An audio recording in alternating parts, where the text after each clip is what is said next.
Ladies and gentlemen, welcome to another episode of Junkyard Digs. Today we're out in a cornfield messing around with a midget. This one. But it's not just any cornfield. Today we're on someone's farm. What's up, brothers?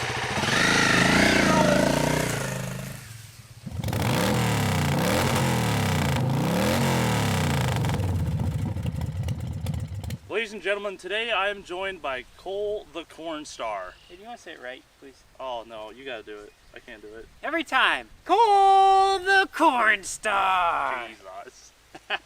So Cole here is another Iowan YouTuber that I was somehow completely unaware of until he started scrapping all of his metal and came across a few cars. Suddenly all of you guys were shooting me a bunch of emails and messages like, hey, go check this out. So here we are. Can I say something? Don't feel bad because I didn't know about you either. Yeah, well, we're totally two different genres. You do all the farming stuff and I do all the car things. I actually work and we'll leave it at that. This guy. So if you guys are into this new kind of thing that's popping up on YouTube where all these farmers are starting to do vlogs of all their farming, it's like Farming Simulator, but without all the interaction of a controller. So go check him out, Cole the Cornstar, right here on YouTube. Here's the link. He's got some pretty good stuff. Today we're going to be dealing with this MG Midget. What year is this? Do we know? Somewhere between 70 and 74. That's all I know. 72, I think. Works for me. It has been parked since approximately forever. The tags on the rear are last tagged for 78, which is interesting if that's the one it was truly parked, because that thing was only 6 years old when it was parked. So this could be potentially a really low mile car. I just wanted to point something out. I'm wearing a shirt with corn on it. Cornstar, corn behind us. It's Iowa. All I need now is like Bush Light and a gallon of ranch. And I'll just turn into a corn stalk or something. I don't know. Casey's Pizza. Yeah. Why don't they have like a Bush Light ranch corn pizza? I don't know. Maybe this is our $1 million idea. Call Don't put that on there. Oh yeah. So without further ado, let's start messing around with a midget. I sure hope you know what you're doing, because I don't. Cole, what's the story on this sucker? Okay, as far as I know, this used to be my grandmother's car, and then my grandpa just decided that this wasn't very safe to have on the road, so then it just got parked. Wow, so it probably was pretty low miles then. I would say so, and I don't know what he was looking at when he thought this wasn't safe. Maybe the car?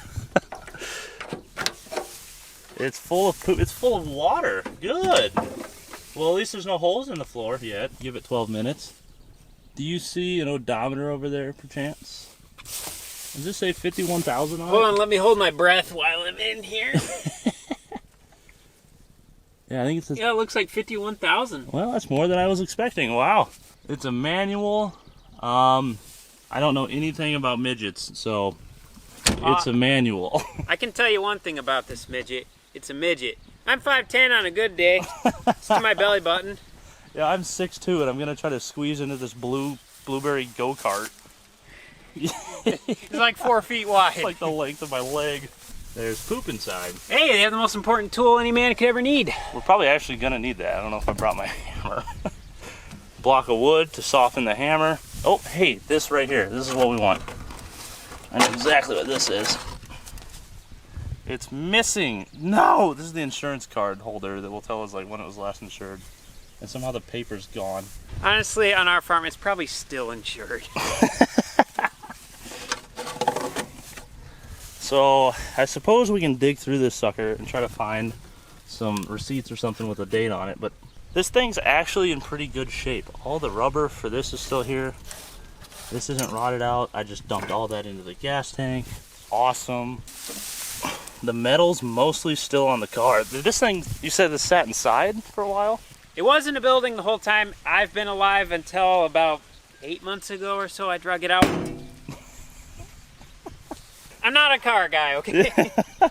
I just realized that this is a vinyl top, obviously, but it just dawned on me that we could like put that down and then go, if it runs, go do donuts in the dirt with the top down. So let's see if we can get this hood open and take a look at the sewing machine under the hood. Hey, there we go. Yep, little 4-cylinder MG motor without a hood thing. Wait, where's that? I found a handyman lift. Already using all that stuff we found on the ground. Perfect. Let's science that thing open. Let's science it a little more centered. Oh, we do have battery leads. That's good. And there's one over here. Of course, there's just corn everywhere inside of it. I know nothing about these cars. Look at that turbo. Let's set that out of our way. I see a coil. I see a distributor. Generator, spark plugs, fuel pump. A fan. Uh-oh. This thing might be stuck. Oil looks good. Smells old. She looks clean inside, so I don't think it's full of rust. It's probably just either stuck in gear or something. So if this thing is stuck, I don't think it's going to be an issue of rust. I think it's just it's sitting. So there might be a little bit of rust in the rings, but I think we can probably get it freed up and get this thing running with minimal cuss words and stuff. So it looks like we got a couple of side draft carbs or constant velocity carbs, whatever you want to call these. Oh, I didn't bring any mineral oil or anything. Actually, never mind. It's still in there. We're good to go. That just resisted me on the way down. Oh God, is this a hydraulic clutch car? I think it is. No, that's gonna not work. And it's gonna be a nightmare. All right, let's try to dig this thing out a little. Kevin the lawnmower.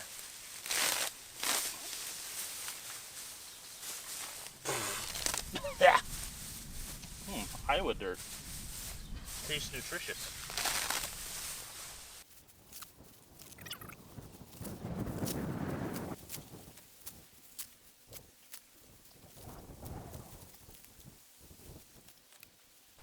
Wow, that's actually really, really solid, I think. I don't know, maybe these cars never rust and this one's terrible.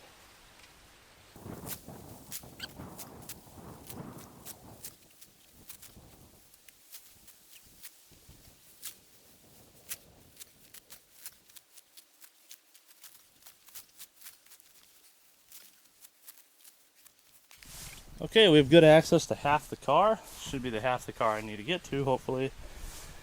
I am going to take this hood off so I can actually work under there because that looks impossible as of right now.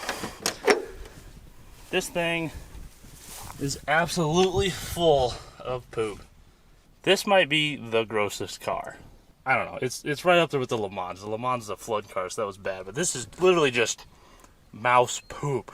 Rodent excrement. Stuart Little's shit. This has to be the biggest button I've ever seen. This giant button in a tiny car. So let's go ahead and see. Oh, we have like what you might call gears, I think. Very reminiscent of the Fiat in here. I think it's honestly going to be worth my time to put the roof down. Oh, someone left the blinker on. Battery's probably dead. What the hell? Oh. Yeah, things. Like it's just a couple of over center latches here. 1, 2. Now the trick is going to be folding this without breaking anything after 1,000 years. This top's actually still in great shape. You can't see out the windows, but I mean it's not ripped in half.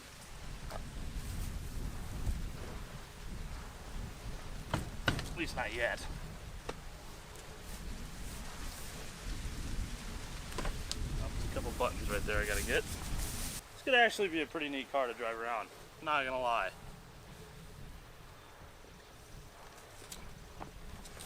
Come on, old girl. There you go. There you go.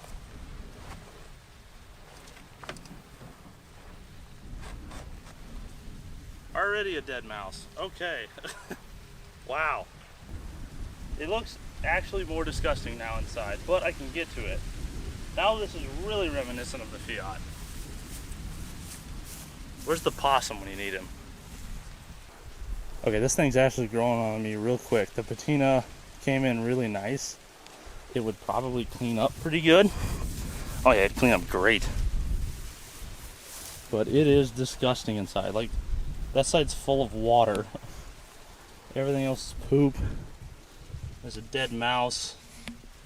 think the first thing I'm gonna do is get the generator and the shop vac and vacuum this sucker out.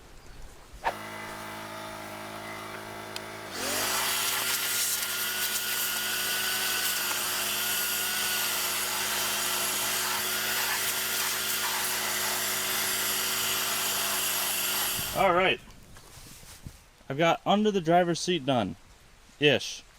Enough to where there's not that there anymore. It's still full of it, but that's all I can reach for now. There's no rust in this car, really, so that's really good. Oh, hey, door handle. Here, poop handle. But most importantly, I found this taped in here. This is a registration card of some sort. There we go, 1973, so this is a 73 Midget. And when did this expire? Issue date, oh, 73. Okay. So this is the first one. It's like the original insurance card, so that's interesting. But yeah, just look at the amount of poop down there. It's insane. Also, I cannot figure out how the hell to fold these seats forward. I could rebuild an engine with my eyes closed, but I can't figure out how to fold a foreign car's seats forward. Alright, time for the passenger side. I've got the shop vac set to thirsty boy mode, and it's time for an MG poop cocktail. Crank up, little buddy. Oh, that's disgusting. That's just gross.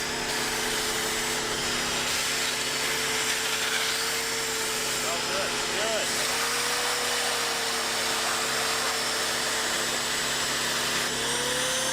What? Oh, it's full already. Wow.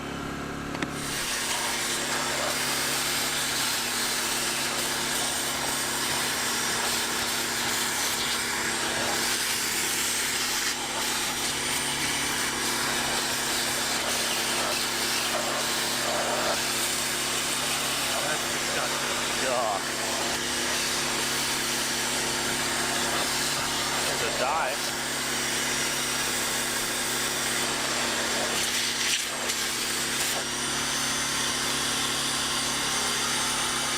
Pull again.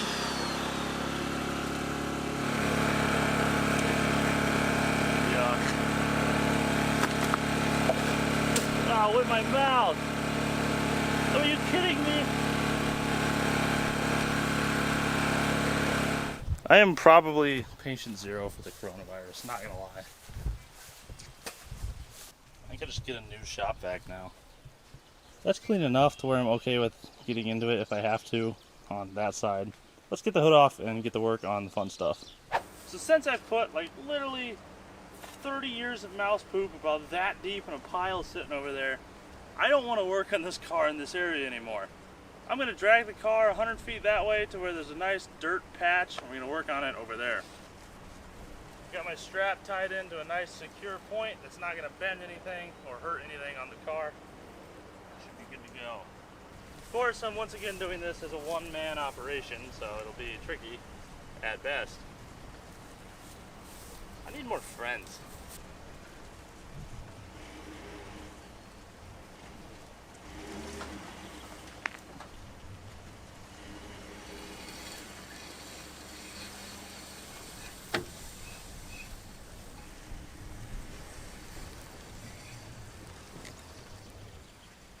Should be light enough that now I know all the wheels turn, and they have turned. Maybe I can just push the dang thing.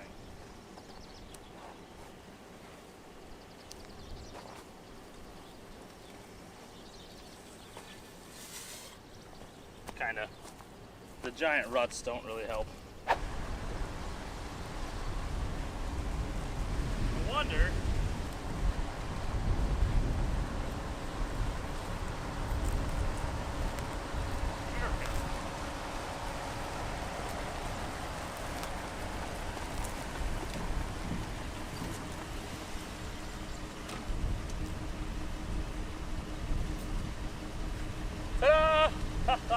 I'm an idiot, but that worked. Alright, let's set to work doing the fun stuff. We got Ting Tools out here helping us out today with my nice portable box. Now I know some of you may be saying, Kevin, that's not really that portable box. That's a giant 7-drawer with all these amazing foam inlay trays and modular tool storage systems. I hear you. I do have to get a friend to help me load this because I've got so much stuff in it now. But this one, I don't. This is the Tang Tools portable box. In here, I have pretty much everything this has, minus like 2 or 3 tools and a few less quantities of everything. It's got a locking box, upper case, middle case comes out. You can do this stuff all day. It's fine.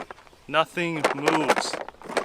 On the bottom, I have whatever the heck I want to put in there, whatever the heck I want to put in here, and whatever the heck I want to put up there. These are honestly pretty damn sweet. Now this set I put together myself. You can go onto their website and order each individual tool set and build your own. This will fit 9 single cases. There's 3 in each of these things.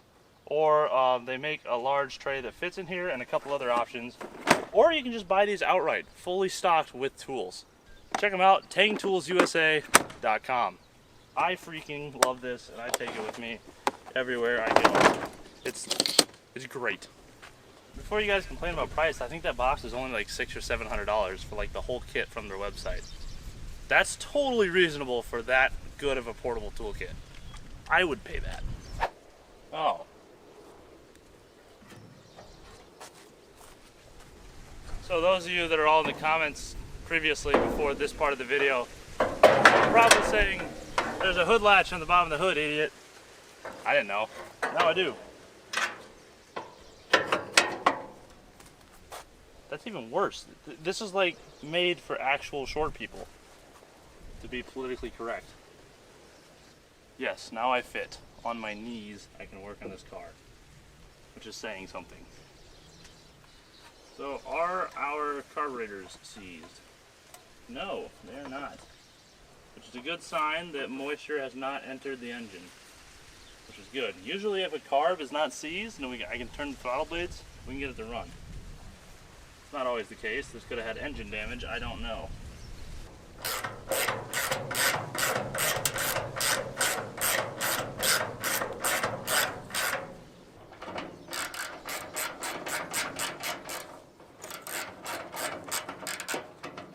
All I have to do is not drop it and damage the hood. That's all you gotta do, Kevin. Don't damage the hood. Don't damage the hood. Don't let the hood get damaged. I did it! I did it! Yay! I just tried to lean this up against the corn. That's not gonna work. Okay, a couple discoveries are ready now that our hood is off. I noticed when I was taking it off that this has been re-welded before, which is interesting. I don't even know why that would have to be re-welded. Like, what happened? I noticed this has an Iowa vehicle inspection sticker, which is interesting because Iowa does not have vehicle inspections, and I've heard before that they used to back in the day, and that's proof. At least in like 73 to 8, they had vehicle inspections. Also, the corn nest down here, that is not a rust hole. That is a mouse hole. The mice have eaten a hole in the firewall of this car. Look at the marks on the edges. But behind it is where the problem is. Those wires have been completely chewed off. So this car's gonna have mice damage. That's gonna be the thing. Now I know MGs were sometimes a positive ground, and I thought this one wasn't, depending on the year. But kind of looks like it might be. That or those cables are just the wrong color. I don't know. I'll dig into that and figure it out before we hook a battery up. Someone replaced a wire here before he got parked. Go corn, back to where you belong. Oh, that's really deep actually, wow. I thought that was just a little bit of corn. Nope, it's an entire giant pile. It's a whole field. Be gone. Oh, there's the poop. Yeah, should have known. Piece of wood. And then all the mouse poop. That might be rat poop, actually. Those are huge.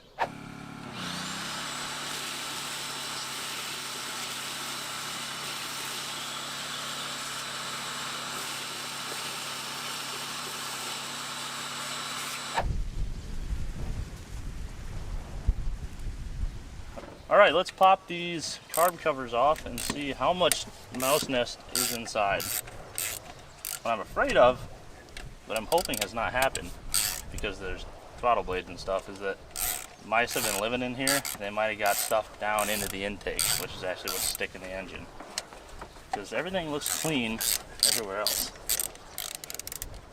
Oh, here we go. Okay, well, I see some crap under the carbs already. Oh wow, they pop off. The air filters are both intact, so at least mice didn't get inside of it too bad. Oh, they move. Do they really? Yeah. Hell yeah. That one does. This one. Nope, they move. No way. This one moves real easy. It even comes down and everything. Yep, so this one. Well, if our slides are moving, that's good. My end goal is doing donuts right here. I want to see it. We'll see if we can make it happen. So we know the status of these guys now. We know everything inside moves. Things are looking pretty okay. I'm sure they're probably plugged up inside and they're not going to work, but we'll get to that later. Next, I want to pull these spark plugs out. Wow, those are really corroded. I know. Like, there's corrosion raining off of them as you twist them. This will move or not. That is insane. That's weird why they don't have covers on them. Alright, next thing we're going to do is get these spark plugs out, throw a borescope down there, see what's going on inside, and then fill these with ATF and let them sit while I work on some other stuff. At least they loosen. Do we need a vacuum? Yeah, there you go. They're coming out really easy, so I don't know why I can't turn this motor over by hand. Ooh. Those are pretty crusty. They ran a little lean or rich and then corroded right before she was put away. If anything is going to stick this motor, it's going to be a big pile of corrosion on top of the piston. Get out of there.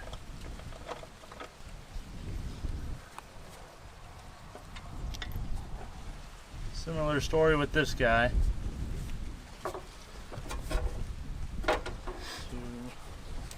Alright, so our plugs are out. Now we're going to take a look down the cylinders. If I can figure out how to run this thing. So, as you can see, so this must have been turned over once before because these lines right here are actually from the piston rings sitting up here. You'll notice the piston's down there now. And those big flakes on top are usually carbon that gets built up on either on top of the piston and just turns white as it gets old, or it's, I believe one of these cylinders has a good example. There we go.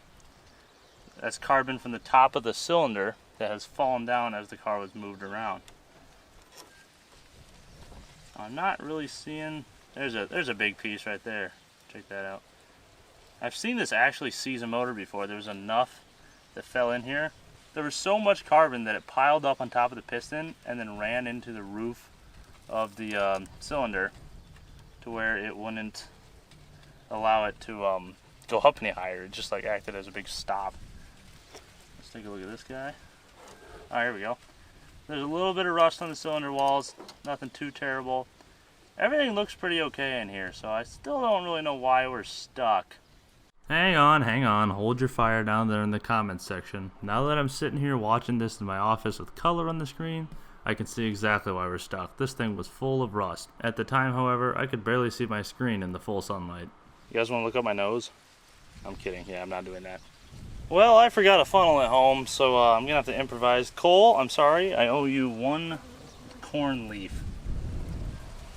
This reminds me of my favorite scene of the F-250 revival, the original F-250 revival, when Luke is doing this and he pours it all over his own hand. Oh, like that. Just like that, yep. Okay, now I understand. It'd be pretty cool if some of this went in the engine.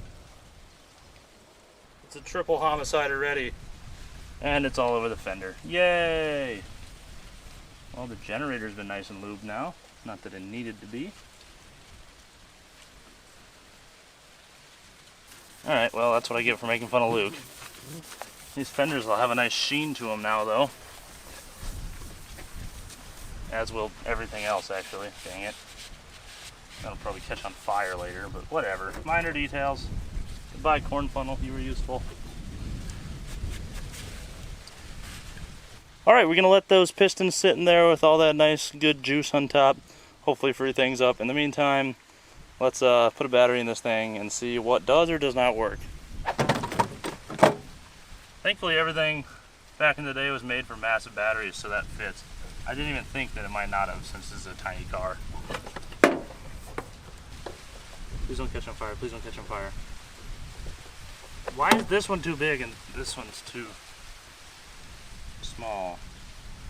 Because the positive terminal has a bigger terminal and the negative one has a smaller terminal. And now I'm really confused if this is a positive or negative ground. Ah! Okay, our positive colored wire on our negative battery post fits a lot better. And our negative, oh boy, this is gonna be fire. Okay, so according to Google, any MG with an alternator is a negative ground. This is a generator, so that means it's a positive ground, I think. But it can be set up either way. So what I don't know is if someone rewired this car to be a positive ground. Right now it's set up as negative and nothing's happening, so I don't know, but these are different size terminals and the only way they go on is negative ground. What do? I do not know.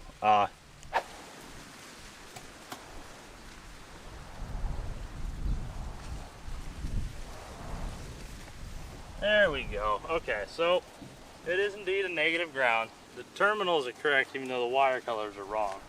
So we can finally move forward with trying to get this thing to crank over. Alright, well since I can't really reach the front of the crank at all, I'm going to try to turn this engine from behind. I'm going to stick it in the highest gear and rock it back and forth and see if I can get that motor to bust loose. I have no idea which one of these is the highest gear. We'll start with that one.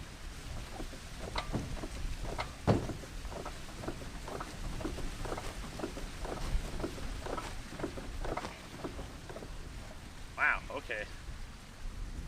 It's going to be harder than I thought. It's rocking the whole motor, so the trans is good.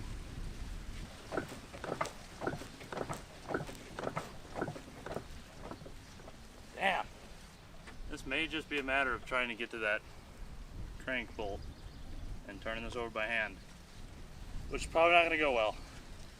Maybe I can get to the teeth on the flywheel with a screwdriver and try to pry that motor over. Let's look into that. Alright, so I'm trying to get this car lifted up to get some cinder blocks underneath it so that we can crawl underneath, try to get this motor freed up. Actually, I'm going to pause myself right there before anyone even says it. Oh, cinder blocks are going to get you killed trying to put them under a car. One, this car weighs like 7 or 10 pounds. Two, that's because everyone uses cinder blocks wrong. Do you stack your house so that all the holes are out the side? No, you do it this way. So put it the way the block was intended to hold weight and you'll live. But the reason the camera's on right now is because when I lifted this car up, I noticed this.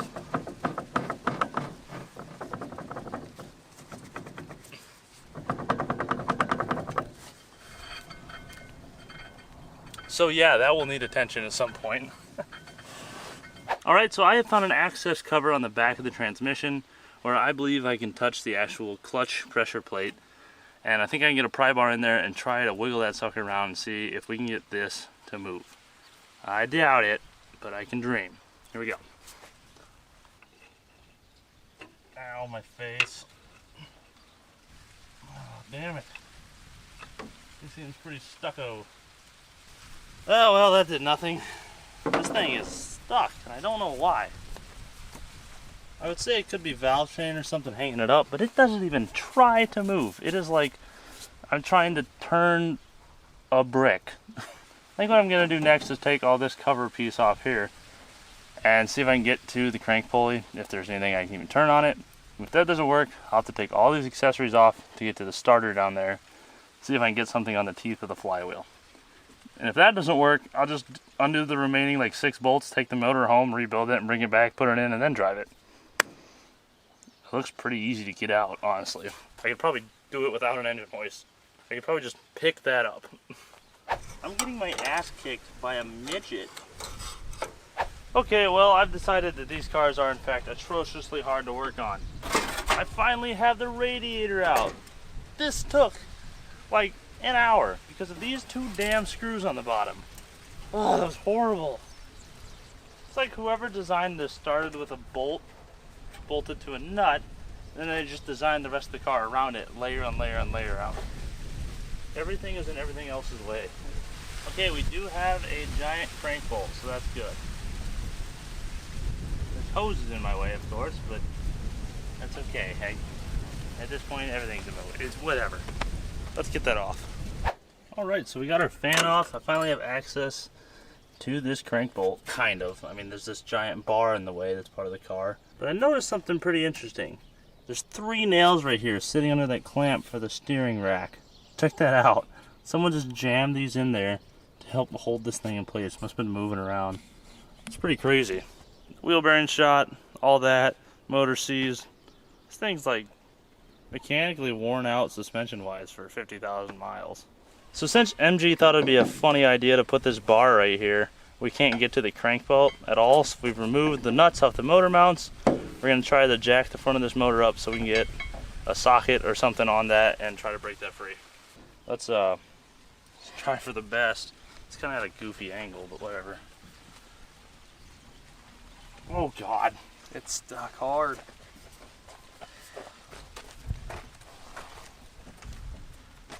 Oh, dude, it's rocking the whole car. Where's that bar or tube?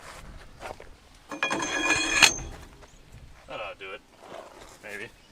Yes. As long as I don't smash the fender.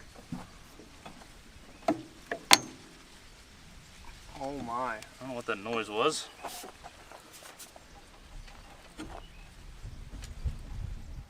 Oh, it's moving the bolt. Good Lord, this thing is stuck.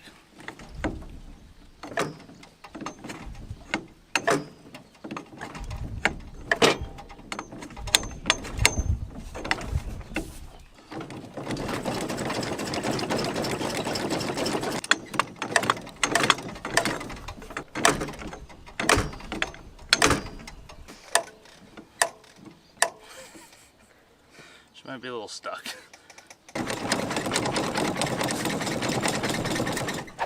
So at this point, we've beat on this thing pretty good, and it shows absolutely no signs of moving. So we're gonna top those cylinders off with ATF and some PB Blaster and whatever I got, and seal it back up and come back Sunday and try it again. And if that doesn't work, we'll probably just pull the motor and get a different one or something. Because this is a pretty good car. Needs a lot of work, but overall she's not bad. It'd be fun to drive.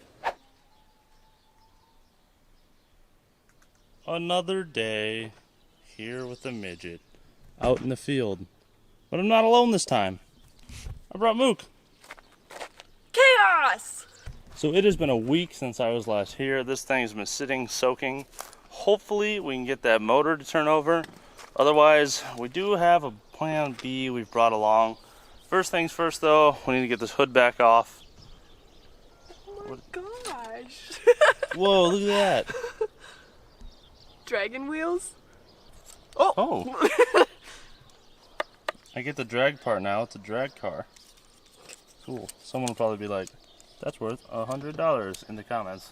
That's worth taking it. So let's get this hood off of this thing and you get back to where we were when we left off last whatever day. Hey. Does it come up and off? Yep. Let's go this way. Into the corn. Yeet! Let's see if she'll turn over now.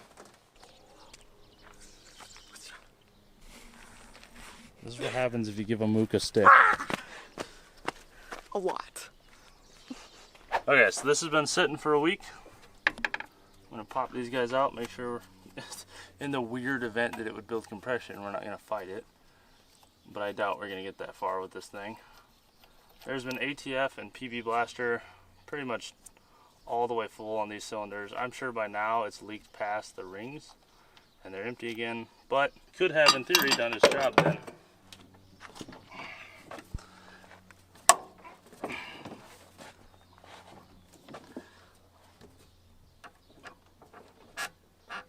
It almost looks like it moves the tiniest bit.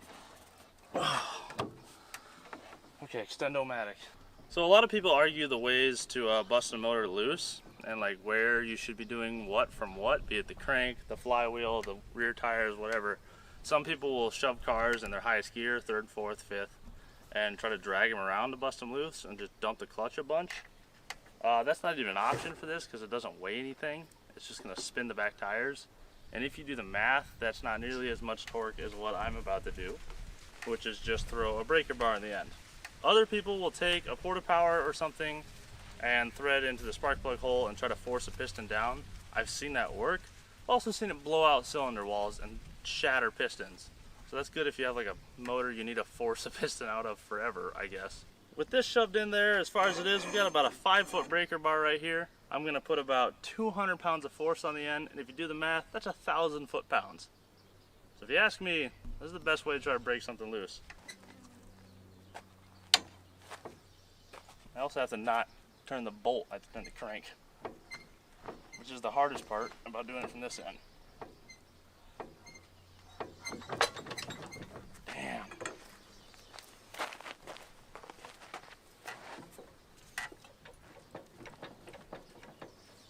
There goes the bolt.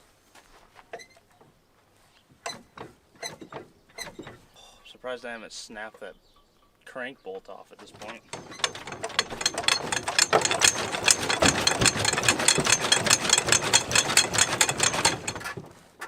Wow. I think it's stuck. There's like 3 square inches of piston in this whole motor. And it's absolutely seized. So I think what's done is under here. I'm assuming these have aluminum pistons. You remember the white on top of the piston? They probably corroded and in time have bonded to the steel since they're dissimilar metals. They corrode really bad and they've made enough corrosion stuff to completely stick that piston. Another thing I've seen happen is we've looked at the top and the cylinder walls aren't rusty and we know the oil in the pan looks okay.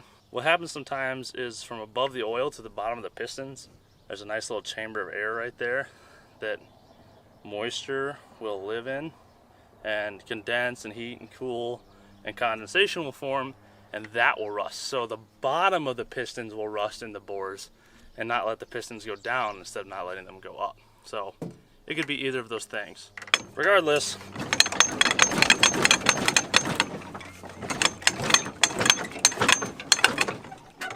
she's absolutely seized. So this motor is junk at the moment.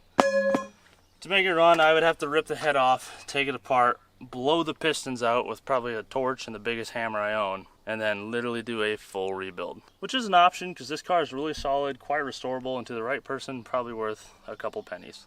Well, Mook, what do you say? It's time for some open heart surgery. That doesn't sound like fire or explosions. We're gonna pop the head off this so that we can show you guys what dissimilar metals look like when they interact for 40 years. And maybe be able to get that motor freed up. Otherwise, we have a plan B. So we're gonna go ahead and get this valve cover off and dig in there. Twiggy arms. Well, there are some signs of moisture in here that I'm seeing now that I was unable to see before. There's also oil sitting up top, so that's good. It really doesn't look that bad. It's probably just dissimilar metals.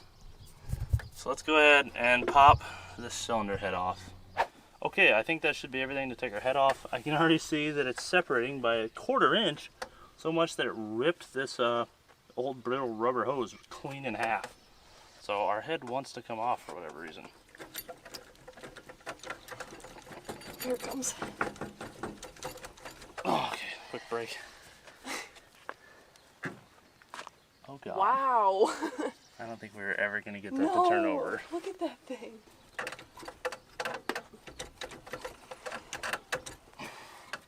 It was like, oh, hang on. What's wrong? There's a support over here I missed.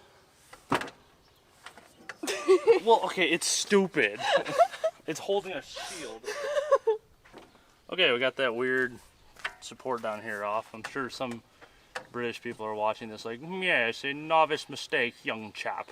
A couple of Americans. 2 American idiots. Working on this. Ready? Straight up. Okay, drop. Yeah. Is there still trans goo? Oh, wow. Yeah, Yeah, okay, there's more rust in there than the bore scope let on. The booger scope! Here we are. This one held fluid. This one didn't, so either that one's stuck or it's got good rings. That one. These ones all let it drain past, but as you can see, there's more rust in there than I was aware with the bore scope. It just goes to show that bore scopes don't always show everything. Well, even with a big old piece of wood, a hammer, and some brute force, this thing will not move. So this is junk, and there's no hope for us getting this thing running as it sits. Not without pulling the motor or just finding a new motor, which is a bit easier. Man, I tell you though, if there was ever a time to do an engine swap in a cornfield, it would be on this car. This thing weighs like 200 pounds wet. Yeah. If only we had an engine. Oh wait, an engine! Alright, so that's going to do it for part 1 of the Midget Revival out here in the middle of a cornfield. Join us for part 2 when we rip this out and put that motor in by hand, do some donuts in the grass, and hopefully head home alive with all our limbs and fingers. If you guys enjoyed this episode, make sure you hit like and subscribe here to Junkyard Digs. Thank you to Steve for the engine we're going to use in the next episode. Thank you to Cole the cornstar for letting us work on his property. Thank you to Junkyard Mook for helping me out. Make sure you guys go subscribe to all 3 of them, as well as Thunderhead 289, Dylan McCool, Vice Grip Garage, Deboss Garage, Cars and Cameras, Classic Mustangs 429, the whole gang. We will see you right here next time on Junkyard Digs. Peace.